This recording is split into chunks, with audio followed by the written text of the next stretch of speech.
Bonjour à tous, j'espère que vous allez bien. On se retrouve aujourd'hui pour une nouvelle vidéo spéciale, le Grand Canyon, et de toutes sortes d'incidents qui s'y sont produits, des disparitions mystérieuses aux grottes étranges et secrètes, et aux tragédies des barrières liées aux chutes et aux personnes essayant d'avoir le selfie parfait. Toutes ces histoires sont assez incroyables à travers le Grand Canyon. Le Grand Canyon est le 11e plus grand parc national des États-Unis. Un autre fait intéressant, il y a un crotale appelé le crotale rose, qui ne vit que dans la région. Au cours des 150 dernières années, plus de 1000 personnes ont disparu sans laisser de traces dans les parcs nationaux américains. Ces disparitions sont souvent des accidents, ou quelquefois des kidnappings, ou des attaques d'animaux, parfois des meurtres, mais de véritables mystères largement documentés par des gardes forestiers, des shérifs, des membres de l'armée et des services d'urgence. Certaines victimes ont été retrouvées mortes à plusieurs kilomètres de l'endroit où elles ont été aperçues pour la dernière fois. D'autres étaient vivantes, mais incapables de décrire ce qu'elles ont vécu. Beaucoup se sont simplement volatilisés. La plupart de ces drames ont eu lieu dans les 59 parcs nationaux. Je vais vous présenter les cas les plus célèbres. Le 16 juillet 1946, Raymond Hoy, 9 ans, disparaît dans un parc de Pittsburgh, Pennsylvanie, alors qu'il pêchait au bord d'un lac avec sa famille. Plus de 150 personnes vont explorer les environs. Le corps sera finalement retrouvé 41 jours plus tard, à 32 km au sud-est du parc. Selon un médecin, le garçon était déjà mort depuis un mois, de cause indéterminée. Il aurait réussi à parcourir 32 km en 10 jours, dans une zone où la moitié de la ville était à sa recherche. Le 14 juin 1969, Denis Martin, 6 ans, se trouve avec sa famille et des amis dans le parc national des Green Smoky Mountains, qui traverse le Tennessee et la Caroline du Nord. Le petit garçon échappe à la vigilance de ses proches lors d'un jeu dans les buissons. Il va disparaître en seulement 3 ou 4 minutes. Toute la famille et les amis se mettent aussitôt à sa recherche. 1 heure plus tard, la montagne est passée au crible par les rangers du parc. Ils ont confiance car Denis porte un t-shirt rouge qui devrait être facile à repérer et le temps est clair, mais bientôt un orage d'une violence inouïe éclate. Dans les jours qui suivent, des gardes forestiers, des secouristes avec des chiens, des pompiers et des policiers, des étudiants, des scouts et des chasseurs ratissent les lieux. Ils sont rejoints par un contingent de 60 membres des forces spéciales, des bérets verts, avec des hélicoptères. Un homme et son fils affirmeront avoir entendu des cris à plus de 10 km de la zone de recherche et aperçu une forme sombre, fuyant dans la montagne en portant quelque chose sur son épaule. Le FBI ignora ce témoignage. Une empreinte de petites chaussures sera retrouvée dans le Tennessee, De nouveau, personne n'enquêtera de ce côté, de manière sérieuse. Au total, plus de 1400 personnes vont chercher désespérément des signes du garçon. Jusqu'en septembre, il ne sera jamais retrouvé. Fin juillet 1981, Stacy Ann Arras, 14 ans, disparaît dans le parc national de Yosemite. Alors qu'elle faisait du cheval avec son père et 6 autres personnes, elle s'est éloignée du groupe quelques minutes alors qu'elle cherchait à photographier un lac. Après une recherche intensive de 2 semaines, seul le couvercle de la lentille de son appareil a été retrouvé dans les buissons. Les autorités ont confirmé que ce n'était pas une affaire criminelle et qu'il n'y avait aucun suspect. Elle n'a jamais été retrouvée, ni son cheval. En octobre 1999, Jared Adatero, 3 ans, disparaît dans le nord du Colorado, alors qu'il se trouvait avec un groupe de randonneurs. Le petit garçon a été aperçu pour la dernière fois sur un sentier longeant une rivière. Il aurait demandé à 2 pêcheurs si des ours se trouvaient dans les parages. La zone est passée au crible, avec des centaines de civils et d'officiers, mais aucune trace de Jared. Durant les recherches, un hélicoptère de l'US Force se crache dans la montagne, faisant 5 blessés. 4 ans plus tard, une dent ainsi que les vêtements de Jared seront découverts par hasard au sommet d'un pic rocheux, où les enquêteurs eux-mêmes auront du mal à grimper. Les baskets étaient comme neuves, sans aucune trace d'usure. Aucune trace de blessures ou d'animaux seront relevées sur le corps. Et les chiens des secouristes ne révéleront aucune odeur particulière. Le reste du corps du petit Jared ne sera jamais retrouvé, malgré des recherches intensives. Des années plus tard, un enquêteur a retrouvé sur les lieux du drame un Rubik cube qui n'appartenait pas à la victime. Durant l'été 2006, une battue est organisée pour retrouver Jeff Christensen, un garde forestier de 31 ans, disparu dans le parc national de Rocky Mountain. En plein milieu des recherches, qui durent 7 jours, ses collègues entendent des coups de feu dans le parc et des clics de radio inhabituels. Christensen portait une radio avec lui. Son corps sera finalement retrouvé par des randonneurs au milieu de gros rochers, la tête entourée de bandages. Les secours certifient être auparavant passés à moins de 10 mètres de là, avec les chiens sans rien voir. Le samedi 22 septembre 2012, Linda Artegada, 53 ans, et son frère Eddie entrent dans les bois entourant la petite ville de Saint-Joe, dans l'Arkansas. Les deux se perdent de vue. Eddie réussit à sortir des bois et prévient les autorités. Le mercredi, 75 bénévoles à pied et à cheval commencent les recherches. Linda est finalement retrouvée, saine et sauve, mais désorientée. Selon elle, elle n'était pas seule dans les bois. J'ai vu des gens, j'ai appelé à l'aide, mais ils ne m'entendaient pas. Des gens se cachaient dans les buissons. C'étaient des personnes bizarres, vraiment très bizarres. 2 médecins ont confirmé qu'elle ne souffrait en aucun cas de troubles mentaux.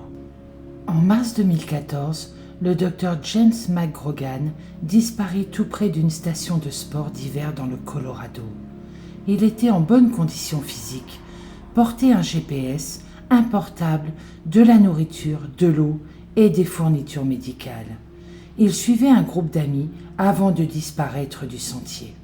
Les secouristes ont abandonné les recherches le 18 mars à cause de conditions météorologiques éprouvantes. 3 semaines plus tard, le corps du médecin sera retrouvé à 6 km de là, dans une zone pourtant fouillée plusieurs fois. Il était étalé face contre terre, en chaussettes dans la neige. Ses bottes ne seront jamais retrouvées. Son téléphone avait encore de la batterie, mais n'a jamais servi pour émettre un appel de secours.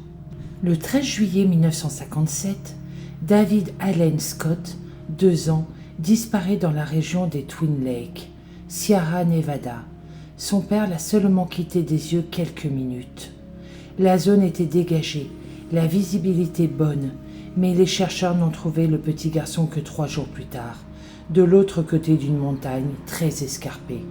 Il était impossible pour lui de l'avoir escaladé. Le mystère reste entier.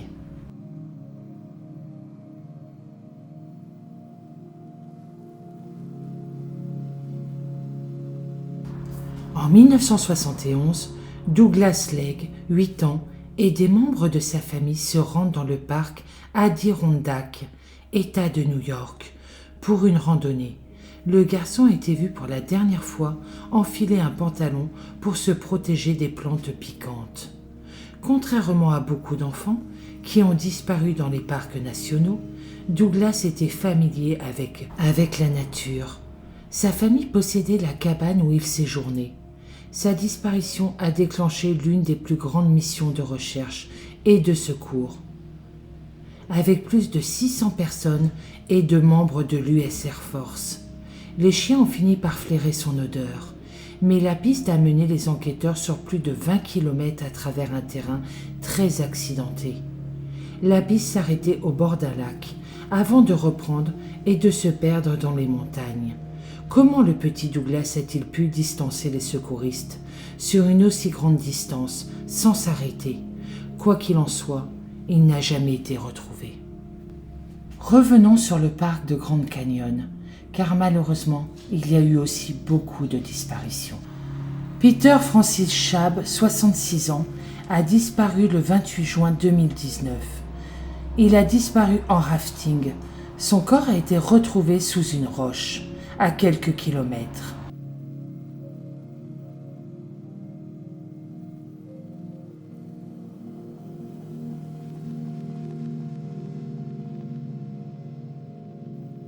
William Billman, 21 juin 2016, parti faire une randonnée vers le lac Brazo. Il n'est jamais revenu.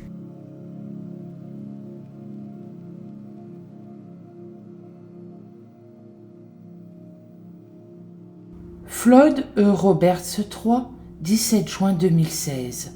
Floyd s'est séparé de ses compagnons dans des conditions de chaleur extrêmes, alors qu'il commençait une randonnée de plusieurs jours, à l'ouest du Grand Canyon, sur le plateau de Chiwitz.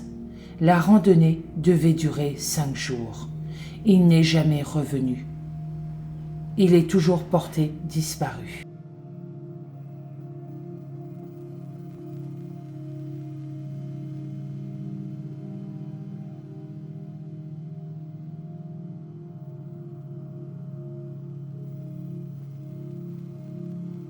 Morgan Emmer, 2 juin 2015. Il a été vu pour la dernière fois le mardi 2 juin, autour du miles 213 de la rivière Colorado, près de Pumping Spring.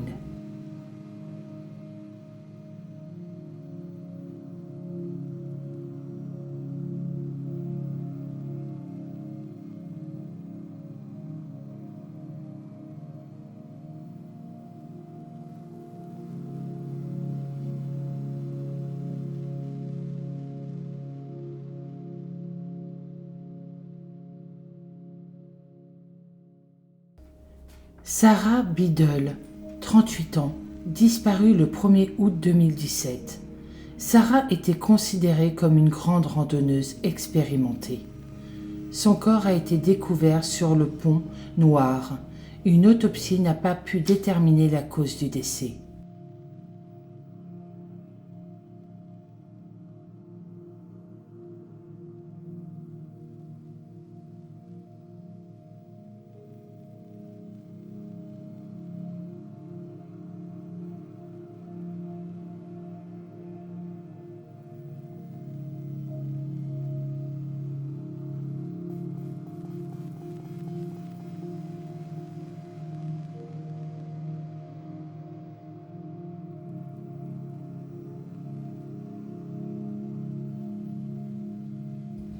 Marty E. O'Connor, 22 décembre 2019, parti faire une randonnée. Des témoins auraient entendu un cri effrayant d'une personne qui criait à l'aide, mais aucune trace. Il est toujours porté disparu.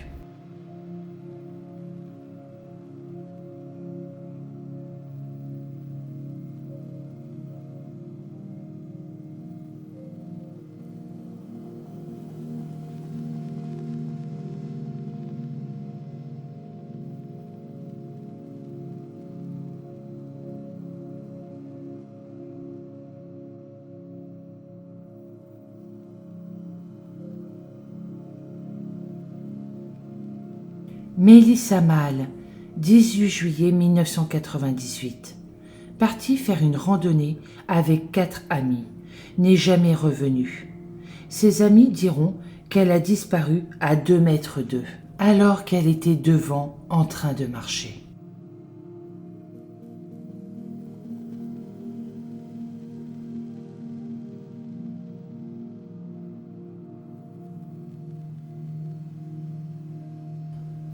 Charles Lyon, 49 ans, 10 juin 2021, voyageait seul, a été vu pour la dernière fois au Best Western Hotel de Toussaint.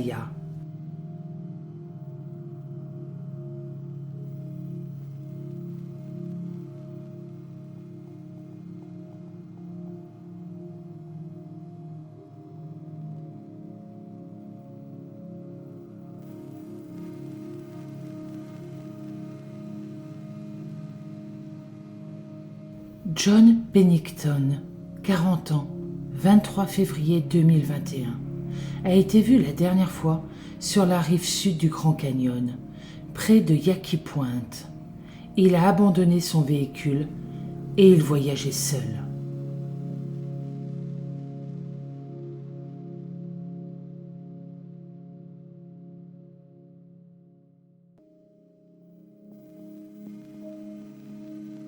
Justine Kramer, 31 juillet 2015, a été vue la dernière fois au Grand Canyon. Aucune autre information. Les autorités enquêtent sur une disparition suspecte.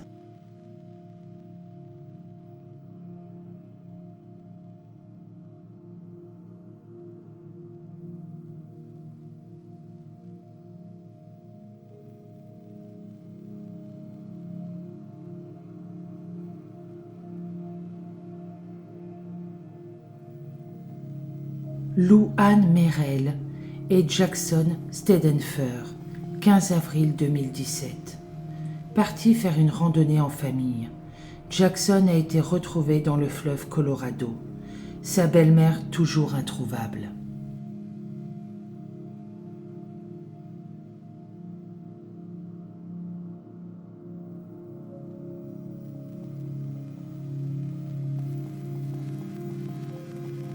En 1908, Theodore Roosevelt a déclaré que le Grand Canyon était un monument national. Il attire environ 6 millions de personnes du monde entier.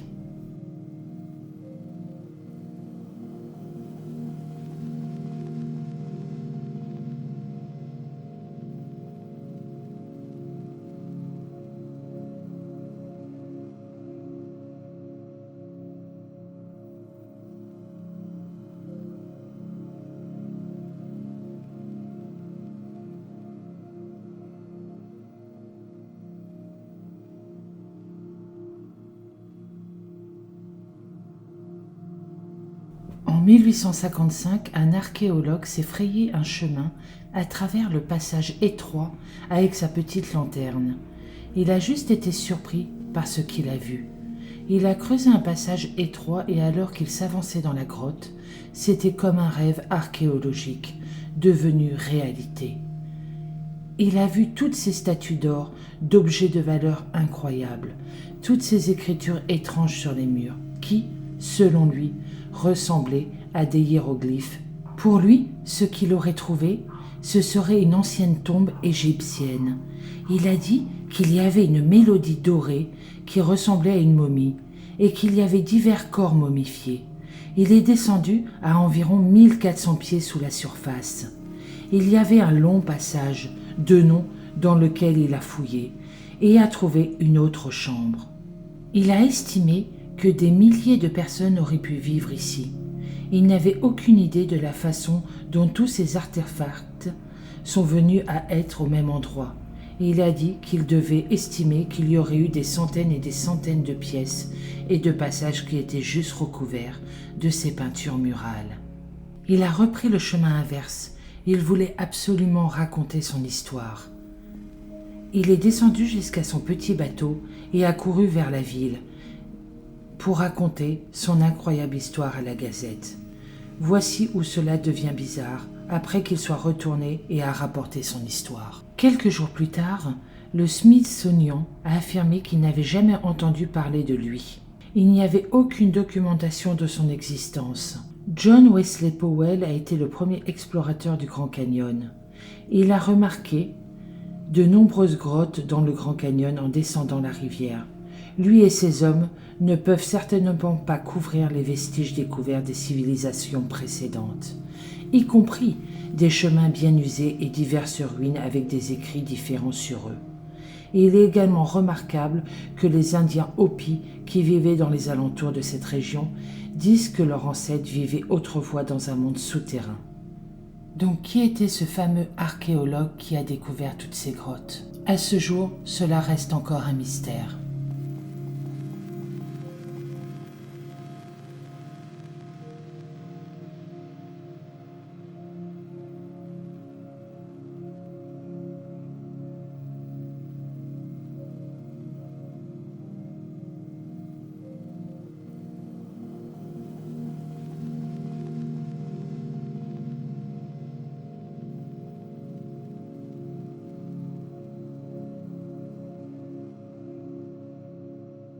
Nous allons rentrer dans l'histoire des selfies. Ce n'est pas nouveau de se prendre en photo. Cela remonte à plus de 100 ans. J'ai pu trouver cette ancienne photo. C'est une femme indienne Hopi et c'était vers 1901. Je vais juste passer en revue quelques photos à des endroits qui sont extrêmement dangereux. Je reviens sur cette photo. Même rester assis sur le bord comme ça, cela paraît très dangereux, car souvent, lorsque vous vous levez, vos capteurs corporels sont détraqués. Vous avez en fin de compte le vertige ou vous avez la tête qui tourne. Donc, il est très facile de chuter.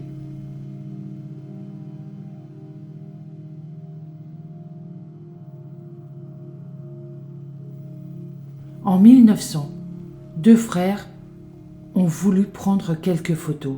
Ils étaient déterminés à avoir toutes ces images. Ils ont fait des cascades vraiment folles et ont obtenu de superbes photos.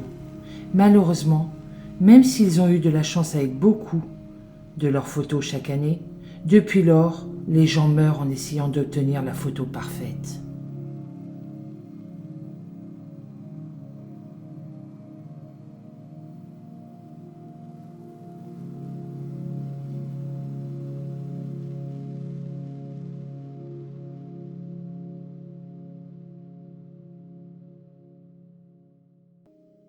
Le parc a fini par installer ses garde-corps au fil des ans, mais cela n'empêche pas les gens de grimper par-dessus les garde-corps.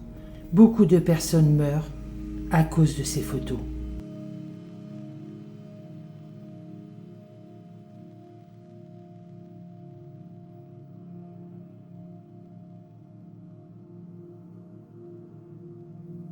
Une petite erreur et c'est la fin de votre vie.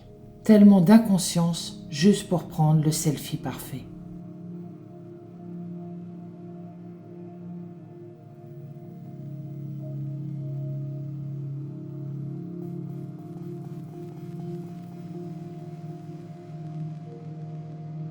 Faire des choses folles qui mettent leur vie en danger.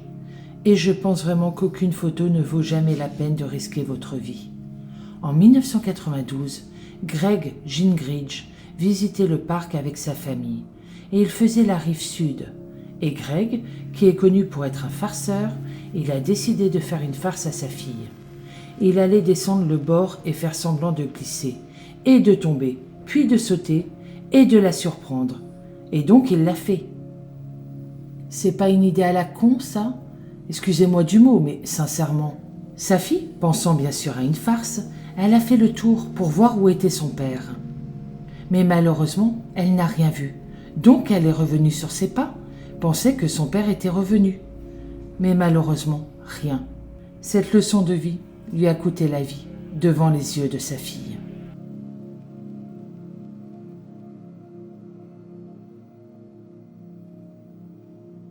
« 18 personnes sont mortes dans la même année dans ce parc.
Nous allons à présent parler des mystères du parc national de Yosemite.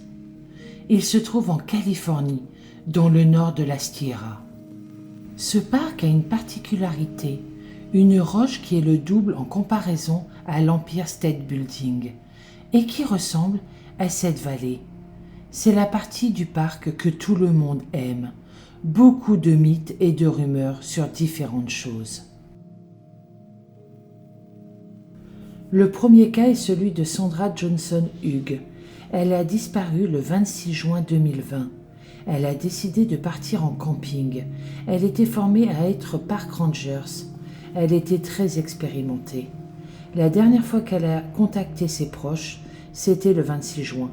Le 4 juillet, elle était officiellement portée disparue. Les enquêteurs ont trouvé son camping qui était retourné. Beaucoup d'affaires jetées par terre. Elle est toujours portée disparue à ce jour.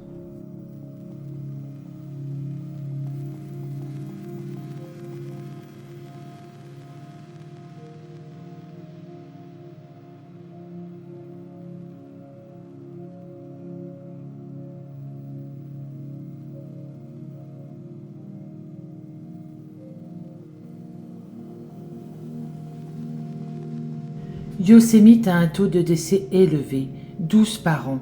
La plupart des incidents se produisent du mois de mai à septembre. L'un des plus catastrophiques était le 10 juillet 1996, lorsqu'une énorme quantité de roches est tombée sur le flanc de la falaise et a causé un décès. Beaucoup d'accidents se produisent dans les rivières et cascades. Beaucoup de randonneurs voient y passer des personnes dans ces rivières sans pouvoir rien faire, car les rivières ont un courant assez important.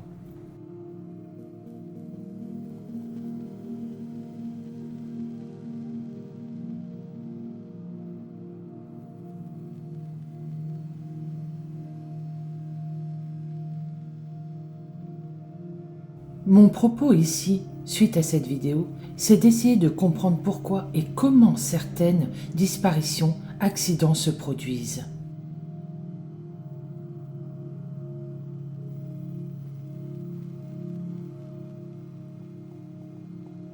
Le Half Dome, c'est un demi-dôme qui se trouve à Yosemite.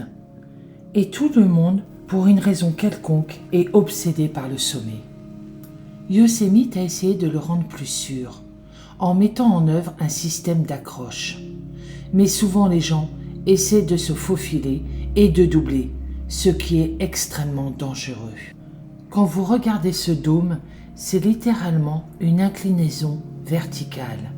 Mais malheureusement, beaucoup de gens pensent y arriver. mais ils ne se rendent pas compte à quoi ils vont être confrontés. Et quelquefois, c'est l'accident. Ce parc est magnifique. Il y a énormément de sentiers de randonnée.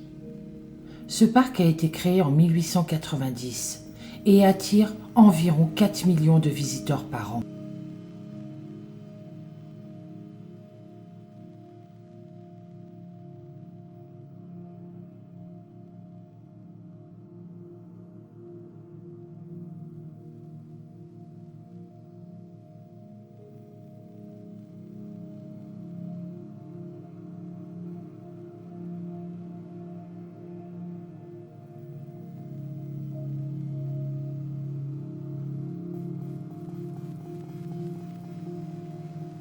Il y a beaucoup de légendes dans ce parc, comme le Bigfoot, observation d'ovnis, créature particulière, plus connue sous le nom de Neck Whaler. Alors si je le prononce bien. Le premier cas dont je vais vous parler est le hurlement du lac Grouse.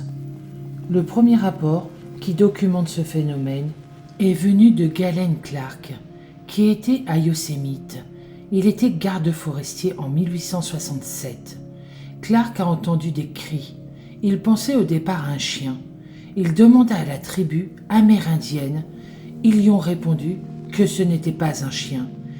Il leur expliqua qu'un enfant autochtone s'est noyé dans le lac il y a de nombreuses années. Et maintenant, il hante ces lieux en appelant à l'aide. Si quelqu'un va dans l'eau, il attrape ses pieds et le tire au fond du lac. Beaucoup de randonneurs rapporteront ce phénomène de cri.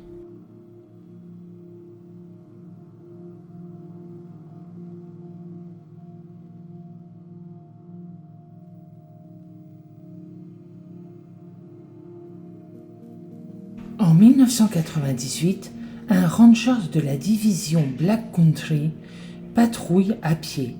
Il tomba sur une tête de cerf coupée, placée méticuleusement sur le sentier. Il continua son chemin pendant 30 minutes, puis il tomba de nouveau sur des têtes de cerf, placées l'une à côté de l'autre, puis une autre. En tout, 30 têtes de cerf placées méticuleusement sur le sentier. Il était à 30 minutes de son véhicule de patrouille. Il s'est dépêché de rentrer. Il a prévenu le département et le mystère reste encore entier à ce jour. Tenaya Canyon. Il y a tellement de disparitions et de morts mystérieuses, liées à Tenaya. Il est surnommé le triangle des Bermudes de Yosemite. Selon un chef de légende locale, maudissant le canyon en 1851, après une bataille, il perdit son fils dans cette bataille. Depuis, il y a eu une quantité de disparitions et de morts inexpliquées. Par exemple, en 1996, 2 randonneurs sont morts dans le canyon. Les médecins légistes n'ont pas su de quoi ils étaient morts. Ils n'avaient aucune trace ni blessure.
On va parler des Nightcrawlers. Alors comme je vous ai dit, je ne sais pas si je le prononce bien, ils ont été photographiés pour la première fois en 2005 à Fresno, puis à nouveau par une caméra de surveillance en 2011.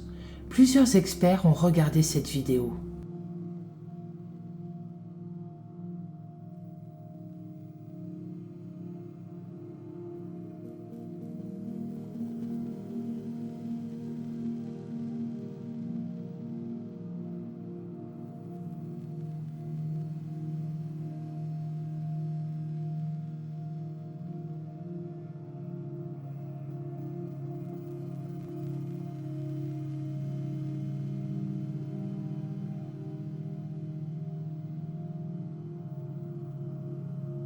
Pour les Amérindiens de la région, ils disent que quelles que soient ces créatures, elles existent depuis longtemps et qu'elles sont simplement là pour aider l'homme à se reconnecter avec la nature et la terre. Ce seraient des entités inoffensives. Pour donner un minimum mon avis, je vais rester sur ce qu'ont dit les Amérindiens. Je trouve que cette croyance est assez belle. Et ensuite de ça, effectivement, peut-être que l'être humain a vraiment besoin de se reconnecter avec la nature et la terre.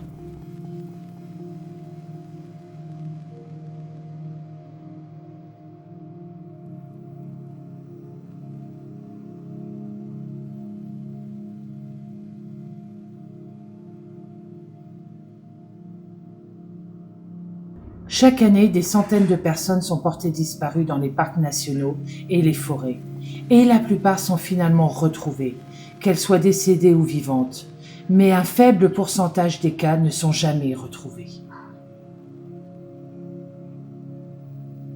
Le parc Yosemite abrite plus de 400 espèces d'animaux sauvages, notamment le coyote, l'ours noir et la panthère.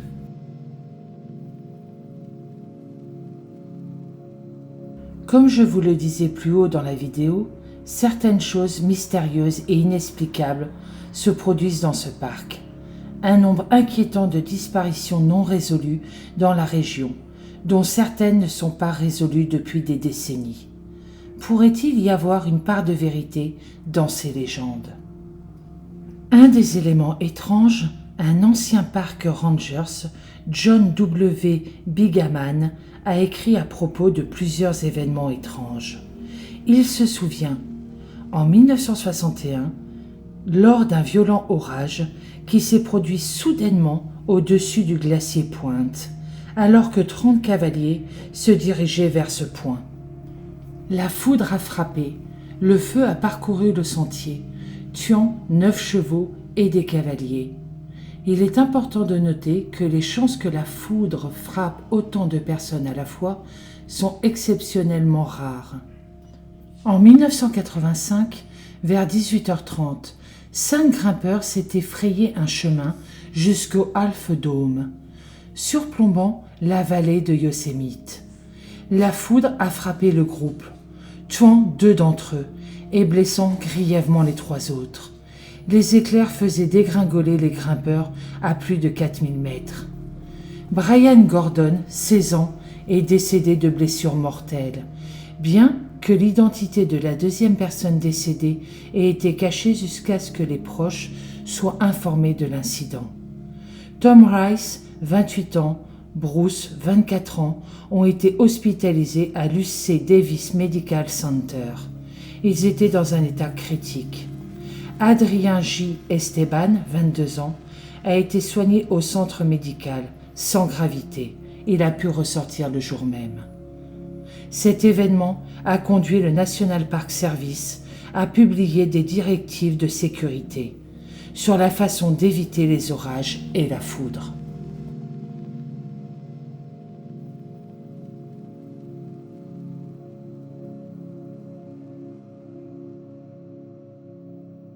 Observation d'OVNI le 19 septembre 2002. Pendant des heures, une lumière brillante en forme de boule parcourait le ciel. Cela a été pris en photo par un park rangers. Les boules de lumière étaient entourées d'un autre halo de lumière, beaucoup plus grand, traîné par des kilomètres de fumée en zigzag. Cela a disparu au bout de 30 minutes. De nombreux cas, comme celui-ci, ont été signalés à Yosemite. Pourtant, il semble que peu ou pas de véritables enquêtes ont été menées.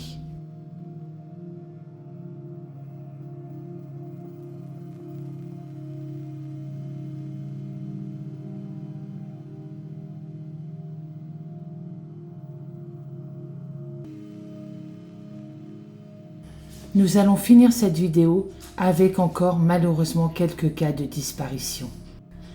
Joël Thomasin, 6 septembre 2021, parti faire de la randonnée et pêcher dans la région du lac Eleanor.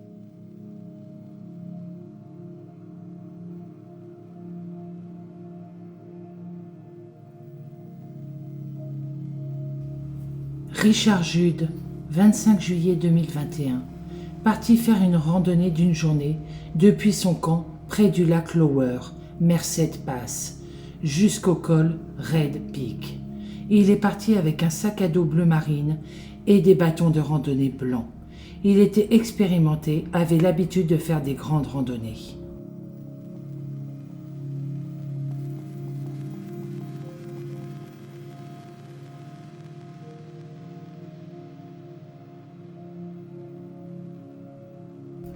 Peter Jackson, parti faire une randonnée d'une journée depuis son terrain de camping au White Wolf, Cancun, et n'est jamais revenu. Impossible de savoir exactement la date de son départ ni sa direction. Il a envoyé un texto à son fils le 17 mai 2016 pour lui dire qu'il se rendait à Yosemite.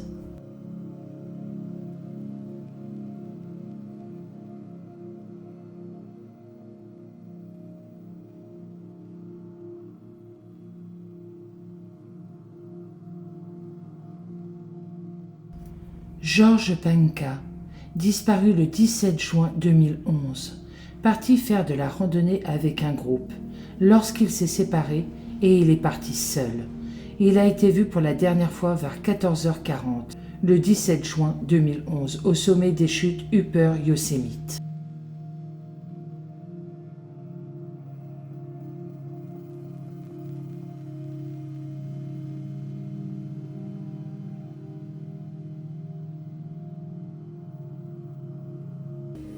Michael Fissery, disparu le 21 juin 2005, parti faire de la randonnée dans la région de Teal Hills Valley du parc national de Yosemite, au nord-est du réservoir Hetchki.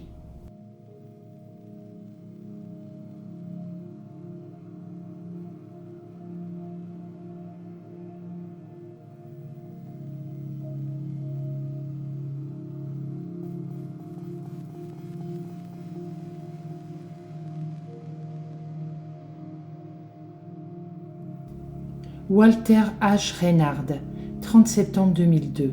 Son véhicule a été retrouvé au début du sentier White Wolf le 30 septembre. Il est probable qu'il ait commencé une randonnée à partir du début du sentier le 19 septembre.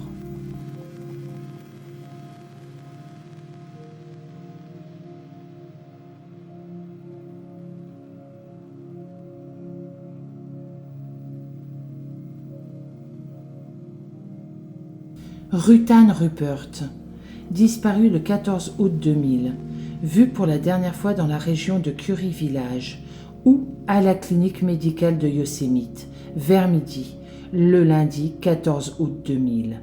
Elle devait faire une randonnée dans le parc, mais a dû reporter sa randonnée suite à une infection. Son sac à dos a été retrouvé en 2008, dans le drainage de Firplace Creek.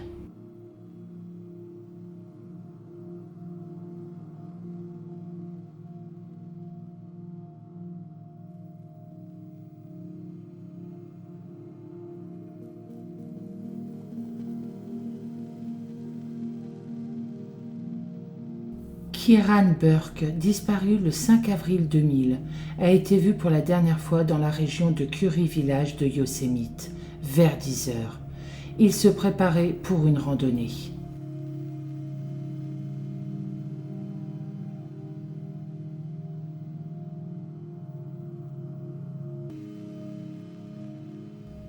David Paul Morrison, disparu le 25 mai 1998. Il a été vu pour la dernière fois dans la vallée de Yosemite à 5h30 du matin, en train de marcher jusqu'au Half Dome.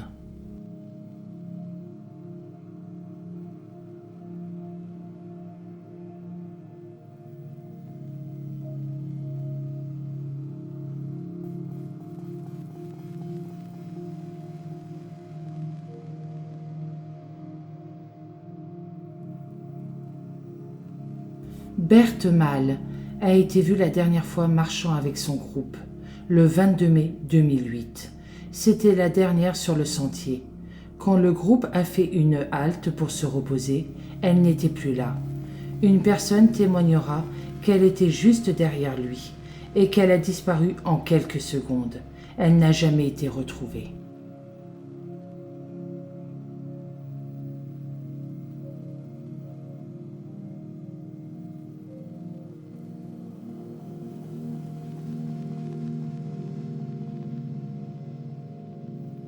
Timothy Tim Barnes, disparu le 5 juillet 1988. Il partait faire une randonnée sur le sentier Murphy Creek, au lac Tenaya, à 9h, le 5 juillet. Cela devait durer une journée.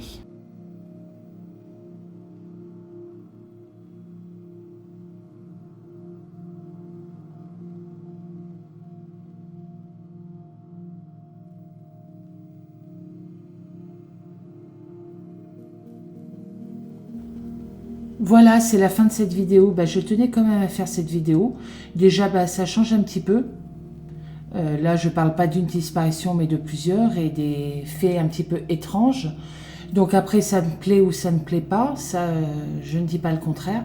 Mais je tenais quand même à vous la proposer, sachant qu'il y a quand même des choses qui sont très étranges dans ces parcs nationaux américains. Donc j'ai parlé que simplement du Grand Canyon et de Yosemite, mais il existe encore pas mal de parcs.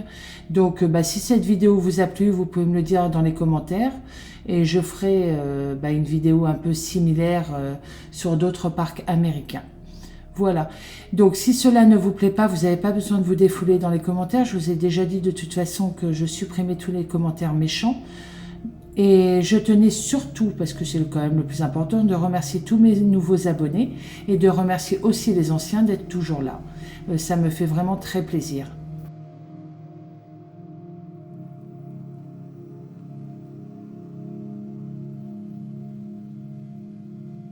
Pour ceux que ça intéresse, je vous laisse la fin du parc. Je trouve que c'est très intéressant, sachant qu'il y a des paysages magnifiques et ça vous fait un petit peu voyager. Moi, je vous dis à bientôt dans une prochaine vidéo et surtout, prenez soin de vous.